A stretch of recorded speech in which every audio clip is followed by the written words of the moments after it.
My name is Rafael, you watch Rock and Roll Garage, and today I'm going to show you 4 punk rock bands that the legendary Jethro Tull leader and vocalist, multi-instrumentalist Ian Anderson loves. But first, please subscribe to the channel, like the video, and leave your comment.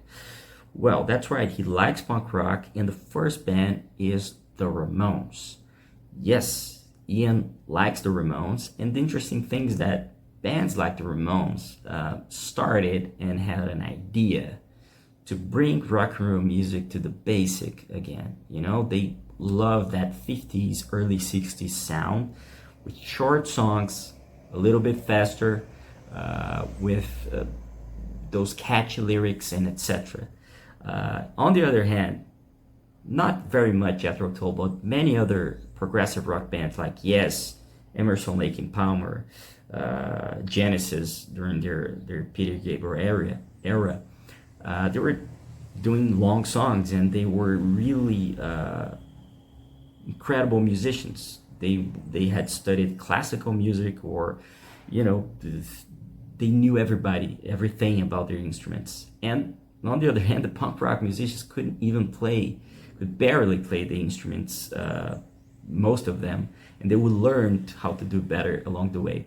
And the Ramones is the first band that we selected, we researched, and we found 4 bands that he likes. The first one is the Ramones, and he said, he explained in an interview with Classic Rock 2023 that he has a soft spot for the brutal, simplistic music of Motorhead and the Ramones. You know, that's very curious.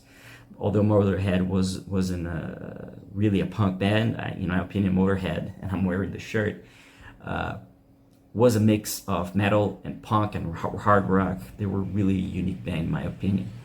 But the Ramones, this is what he told about the Ramones in 1993 in an interview with Mark Aqualung, which is really interesting. He said that he first learned more about the Ramones after hearing their Greatest Hits album, and this is what he said: "I speak as one whose recent purchases include sort of Stranglers, Best Of, and box set, and things from those, the Ramones, because I go for that, you know.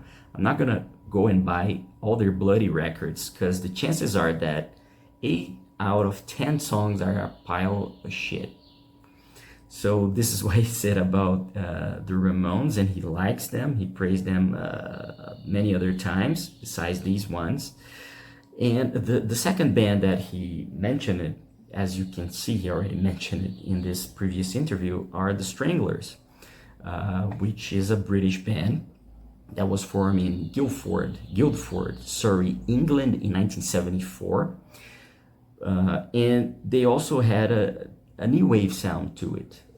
And some of their most famous songs are Golden Brown, Always the Sun, and Peaches. And in an interview with Magnet magazine in 2018, he said that he believed that bands like the Stranglers were influenced by progressive rock music. And this is what he said: "When the Clash, the Sex Pistols, and that whole brigade of British punk bands came about in the wake of the Ramones, it was a movement that lasted only a little while. It evolved very quickly. Then you had bands like the Police and the Stranglers. They owed more to progressive rock, though they took on some of the punk's trappings, because that was their their entry into making a living in music at the time." And the Stranglers, although is not a band as famous as the other 3 that we mentioned, we still mention in this video, they released 18 studio albums, and for example in 2000 they're still active, and in 2021 they released Dark Matters, one of their most recent records. And the next one that he mentioned is The Damned, and I think it's a very underrated band, because it's a band that was not only a punk band, but it kind of became of a goth band in the 80s and changed their sound a little bit. They're unique, and they were formed in 1976 in London, England, and they really were an incredible punk rock band. And you probably know the hits "Ninin It," New Rose, and many other great tracks that the Damned released. And in an interview with The Quietus in 2010, Ian praised them, and he said, "We loved the punk bands, or many of them. I never trusted the swearing and the spitting. I always thought that Johnny Rotten would be somebody's son and probably a really decent chap underneath it all, which soon proved to be the case. What I couldn't understand about this enforced belligerence was the way they also complained when people took against them. That seemed ludicrous, but I loved many of the bands, the Stranglers, the Damned." And this is what he said about the Damned, that it was a band that he also loved besides the Stranglers. The Damned has released 11 studio albums until 2025, beginning of 2025 when I'm recording this video. The most recent one is Darkadelic in 2023. Great band. If you don't know, go check them out. And the final one that he mentioned, this band couldn't be out of this list at all. The Sex Pistols. I mean, although they released only one studio album, the impact the band had is monstrous. Think about a band that released only one album and they had the impact they had. It's amazing. And the curious thing is that he had the chance to talk with Johnny Rotten, and Johnny told him that he liked Aqualung, the classic, probably the most famous album released by Jethro Tull in 1971. But in an interview with Something Else in 2013, this is what Ian said: "It's just part of what happens in the world. Allegiance change, tastes change.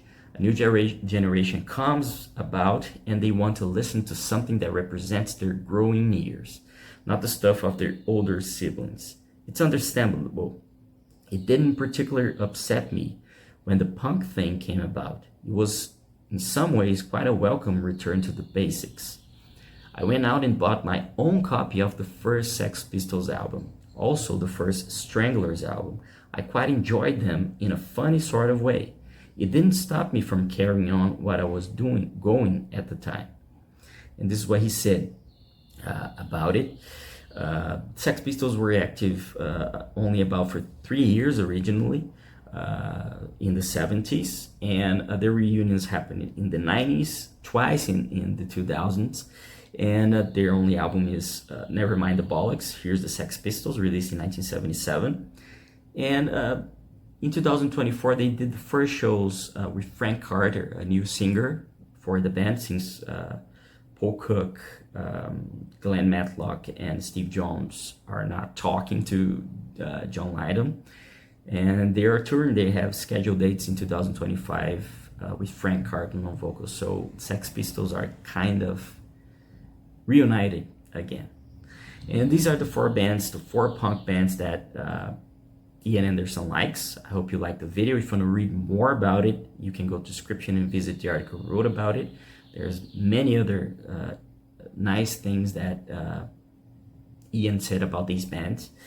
And please don't forget to subscribe to the channel, like the video, and leave a comment. Tell me if you are also a big fan of progressive rock and punk rock, because usually people who like one style don't like the other one, but I like both.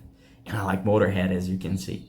And that's it. I hope you enjoyed the video, and thank you for watching. I see you later.